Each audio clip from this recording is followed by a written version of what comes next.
Wahai manusia-manusia yang beriman,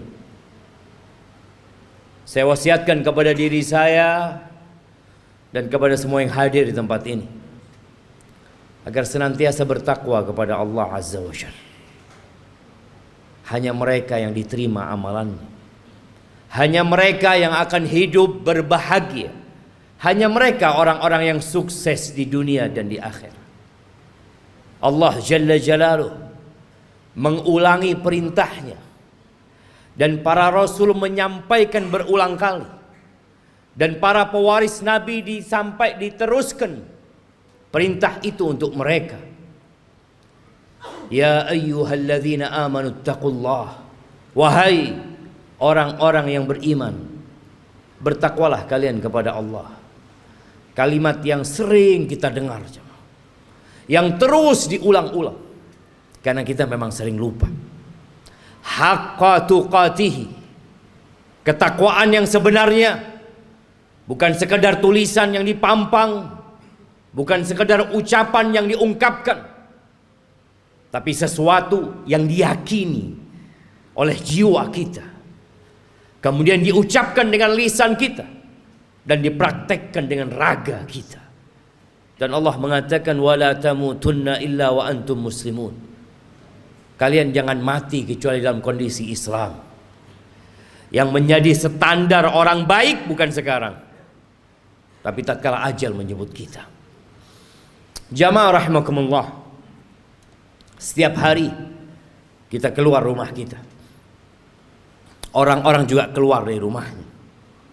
Anak-anak juga berangkat ke sekolahan. Besok mereka akan melakukan itu lagi. Terus rutinitas yang dikerjakan oleh manusia. Ada yang ke pasar, ada yang ke kantor, ada yang ke pabrik, ada yang di jalanan. Semuanya mencari apa? Mencari uang, mencari harta. Allah telah menanamkan di dalam jiwa kita kecintaan kepada harta. Zuyyina linnas hubbus syahawat minan nisa wal banin wal qanatiril muqantarati minadh dhahabi wal fiddah wal khailil musawwamati wal an'ami wal harth dzalika mata'ul hayatid dunya wallahu 'indahu husnul ma'ab. Allah menjelaskan kepada kita bahwa telah ditanamkan kecintaan syahwat kepada wanita, kepada anak-anak, kepada harta yang berlimpah ruah, yang bertumpuk-tumpuk. Dulu kuda-kuda yang mewah, sekarang mobil-mobil yang mewah. Pertanian, peternakan, itu sesuatu yang sudah dicintakan kepada kita. Itu kesenangan kehidupan dunia. Tapi di sisi Allah ada tempat kembali yang baik. Lihatlah orang terkaya di dunia ini. Kemana dia bawa hartanya? Dia tinggal. Dia tinggal selama-lamanya di muka bumi ini. Di negeri ini kita sering membaca 10 orang terkaya. 1 fulan, 2, 3, 4, 5, 6, 7, 8, 9, 10. Semua hartanya ditinggal. Hati-hati dengan dunia ini. Jangan sampai kita tertipu. Silahkan bekerja, silahkan cari harta, tapi ambisi kita bukan dunia. Karena kita gak lama tinggal di dunia, jemaah. Sungguh sangat bodoh manusia yang menimbun hartanya di sebuah tempat. Dia taruh di brankas, tiap hari dia kumpulkan di sana. Kemudian setelah itu dia tinggal selama-lamanya. Kemana akalmu? Bukankah engkau capek menumpuk harta itu? Bukankah engkau sekolah tahunan untuk mendapatkan harta itu? Dan engkau udah dapat. Kenapa engkau nggak bawa? Kenapa kau tinggalkan selama-lamanya kau tinggalkan di muka bumi? Dan kebanyakan kita seperti itu. Hanya bekerja dan terus bekerja, kemudian pergi meninggalkan dunia. Ahibati fillah, Sebagian kita sudah hidup menderita jiwanya. Maka disebutkan oleh WHO sudah ada 1 miliar manusia yang sakit jiwa, sakit mental. Kata Nabi SAW mengingatkan para sahabatnya, kaifa antum idza futiyat alaikum Faris wa Rum, ayu qaumin antum? Kira-kira bagaimana kondisi kalian? Nabi menyampaikan ini dalam kondisi sahabat susah, tidak tahu apa yang besok mereka makan. Dalam kondisi sebagian sahabat ketika berangkat perang, sehari hanya makan 1 butir kurma. Sehari hanya 1 butir kurma. Rasulullah SAW menyampaikan ini dalam kondisi sahabat berangkat perang, dalam kondisi tidak ada alas kaki buat mereka, sampai kuku mereka ngelupas. Nabi menanyakan kepada mereka yang hidup menderita secara harta pada waktu itu, kira-kira bagaimana kondisi kalian apabila Persia dan Romawi ditaklukkan, kemudian harta mereka dibagikan kepada kalian? Ayu qaumin antum? Kira-kira kalian jadi orang yang seperti apa? Kata Abdurrahman bin Auf, nakun kama qala Allah atau kama yaqulullah. Kita akan menjadi manusia seperti yang Allah inginkan, yang Allah perintahkan. Kata Nabi SAW, awa ghaira dhalik, mungkin gak seperti itu, kata Nabi SAW. Jamaah, kita pernah susah secara ekonomi.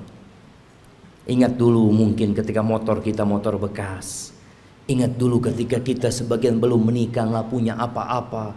Kemudian terus bertingkat kondisi ekonomi kita. Semakin membaik. Dan terus Allah kasih lagi kepada kita. Sekarang bagaimana kondisi kita? Abdurrahman bin Auf mengatakan kita akan menjadi orang seperti yang diinginkan oleh Allah dan Rasulnya. Tapi kata Nabi SAW, mungkin nggak seperti itu kalian. Apa yang akan terjadi?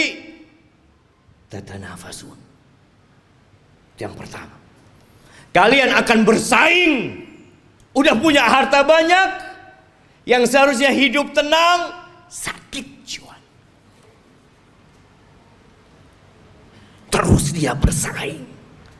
Motornya kepingin lebih baik dari motor orang lain, handphonenya kepingin lebih baik dari orang lain, hartanya kepingin lebih banyak dari orang lain, rumahnya kepingin lebih bagus dari yang lainnya. Terus didorong oleh penyakit. Tatanafasun. Itu yang akan terjadi. Oke. Bersaing boleh kan? Selama kita tidak menzalimi orang lain. Tapi Nabi SAW mengatakan itu hanya awal yang akan terjadi. Yang kedua, thumma tatahasadun. Kalian akan saling hasud setelah itu.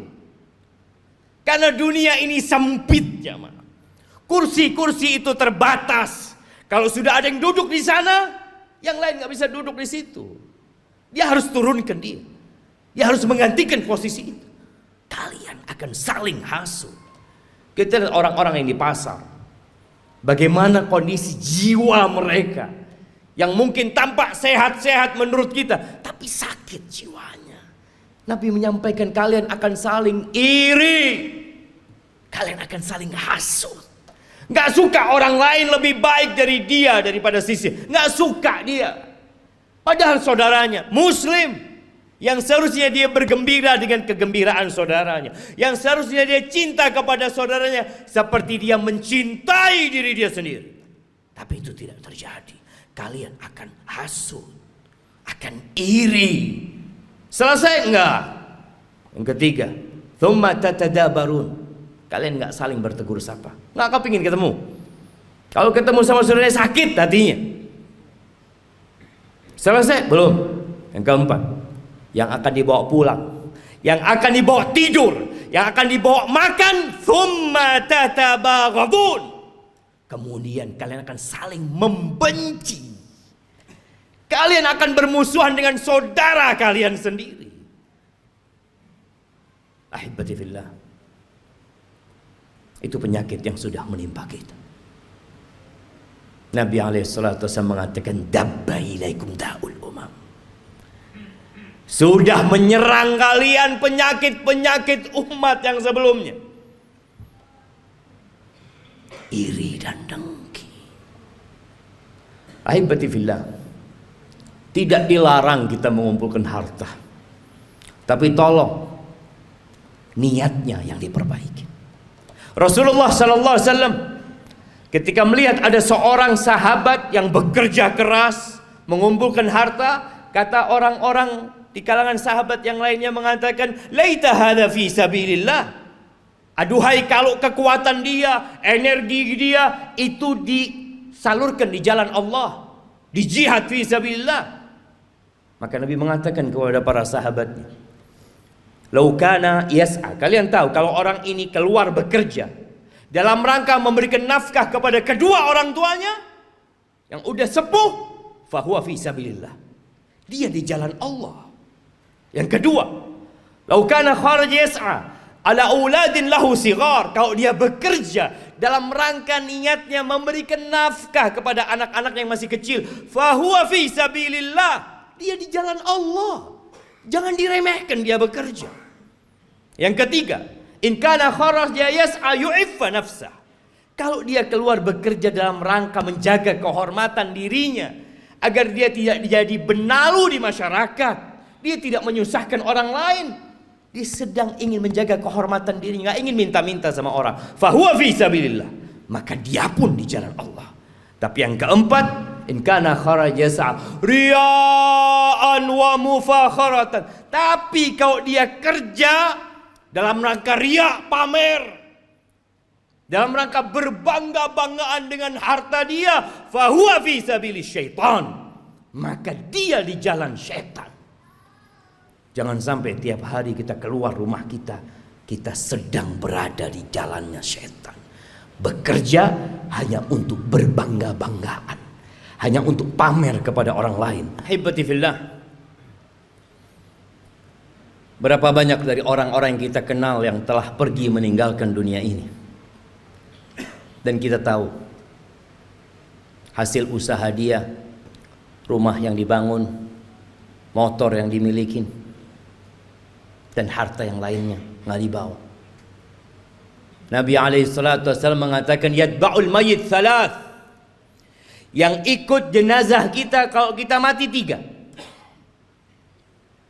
Maluhu wa ahluhu wa amaluhu. Apa yang ikut mengantarkan ke kuburan? Diantar pakai mobil-mobil, semua pada ikut ke sana, hartanya ikut berangkat. Kalau dia orang kaya, punya banyak anak buah, anak buahnya ikut mengantarkan ke kuburan. Kalau dia orang terkenal yang banyak fan-nya, akan banyak yang ikut mengantarkan ke kuburan. Ya, keluarga, harta ikut. Yang ketiga, amal. Yang 2 pulang. Tuh kita lihat ribuan orang yang mungkin mengantarkan jenazah, ada 1 yang mau tinggal di dalam? Nggak ada. Anaknya mungkin, orang tuanya mungkin, kawan dekatnya nggak ada, anak buahnya yang dia kasih bayaran, yang terus dibayar, mau menemani majikannya di dalam kuburan, nggak ada. Siapa yang menemani? Amaluhu, bas amalnya. Maka segera beramal. Badiru bil amal. Kata Nabi SAW, segera kalian beramal. Segera. Fitanan kaqita'il lailil muzlim. Sebelum datang fitnah-fitnah, ujian-ujian, kekacauan-kekacauan yang seperti potongan malam yang gelap gulita. Apa yang terjadi ketika datang fitnah itu jemaah? Kalau kita menunda-nunda beramal, menunda-nunda hijrah kita, menunda-nunda untuk berubah jadi orang baik, yusbihur rajulu mu'minan wa yumsi kafiran. Paginya masih beriman, sorenya sudah kafir. Wa yumsi mu'minan wa yusbihu kafiran. Sorenya masih beriman, datang kajian mungkin dia, masih sholat asar, subuhnya sudah kafir. Kenapa itu terjadi? Yabi'u dinahu bi'aradin minad dunya. Dia jual agamanya. Dia jual Dia barter dengan sedikit kenikmatan dunia. Nggak lagi mikir halal haram. Yang ada dalam benaknya harta, jabatan, kedudukan. Padahal semua itu akan ditinggalkan.